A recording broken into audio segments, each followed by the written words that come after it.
Three words. Three of the most loosely translated words in the English diction is friend, love, and Christian.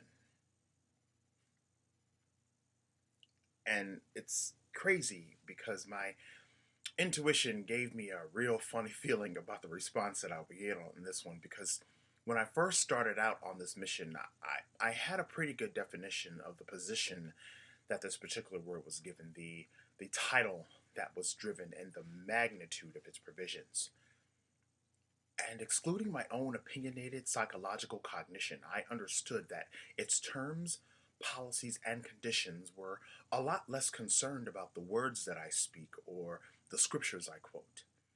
And even constructing my own theological erudition by allowing religion to make revisions of a word that was written long before my existence was ever born into fruition. But rather, the intention focuses more of its attention on a substantiated sufficiency of the lifestyle I'm living, how efficient is my ability to listen to its true law, instead of the deficiency of sanctimonious church traditions, which, in opposition, subconsciously separates her doctrines, customs, practices, and dispositions from the immaculacy of true biblical rendition. So, my question is, how deep is my submission to its requisition? How accurate is my persistence to its precision? Will I elaborate my own salvation as an excuse to loosen integrity from its constriction? Do I follow its ordinances, precepts, and commissions, or do I abuse its consent, allowances, and permissions? Do I use it as a tool to popularize my own ambitions as poet, artist, rhetorician, speaker, teacher, academician? Or do I obey its ethics, or do I reject its prohibitions? And when I do happen to fall, does my heart subject itself to true brokenness and contrition, or will I continue to bastardize God's grace as justification for continued iniquitous dereliction, disobedience, monopolizing His forgiveness as a get out of jail free card, sin remission? So there's no way that I could be exempt from this interdiction and act as though I have divine jurisdiction to hand out these harsh admonitions when this particular word's convictions obligates me to look in the mirror and rid myself of these bigoted premonitions and come into the full admission that if I toot my nose at someone else as if they are inferior with my own condescending depictions, I have perverted, corrupted, and have taken sincere, irrevocable purity away from the word Christian. Now, who out there among you can truly say that you're a Christian, huh? Especially if you are boldly professing to be what your heart does not possess you to be. Aggressively telling people that they're going to hell if they do not properly confess to be Christian, making yourselves to be the kind of person that comes to service on Sunday, but leaves without showing any implications of the effects that it has on you from Monday through Saturday. It seems like your former days aren't solicitous to the change in these latter days. As long as you go to church, you don't feel the need to take heed to what the pastor says, so you decide to revise the script and ad-lib the role like the actor plays, using Christianity to cover up your filth like a masquerade.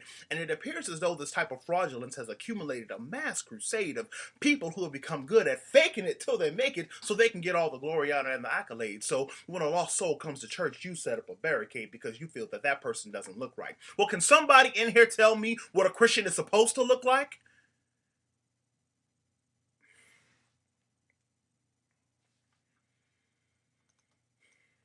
All of a sudden, I can't get the invite because I don't appear to be the church going type. However, if I wanted to make a large contribution with my debit card, you would not think twice to run and go and get a mechanical device or an ATM to show me where I can swipe. And it makes you wonder, is Christianity all that it's cracked up to be, or is it just a bunch of hype?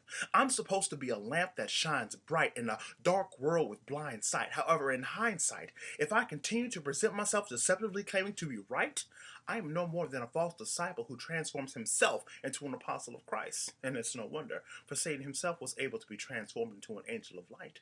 See, I believe in bringing in all the tithes and offerings into the storehouse, so that there can be shelter for the homeless, church funding, and food for the poorhouse. But it appears as though ministry is being the new hustle that's being birthed out of the Lord's house, where the preachers are the pimps, the congregations are the prostitutes, and the sanctuary has become the whorehouse. And Jesus has become the new sales pitch. totally undermining the nailed prints in his nailed wrists, just like Judas's betrayal, totally disrespecting the one who gave us the nostrils to inhale with. And it is only to my detriment that if I continue to display a self-indulging decadence that will bring about a resonance of foolishness that will be made prevalent to a people who always hear the proclamation of Christ but constantly see the negligence. They hear me talking about faith, but my actions contradict the evidence. Or they sit back and observe me acting outside of my own hypocritical element. Just as the mischievous child reverts back to the pattern of its own behavioral petulance, I'm the dog that vomits and returns to consume its own excrement. And consider the word Christian, huh? A word that was once esteemed to be highly revered is now beginning to become more irrelevant. So my question to you, ladies and gentlemen, while living in the midst of this violent land amok, will the real Christians please stand up?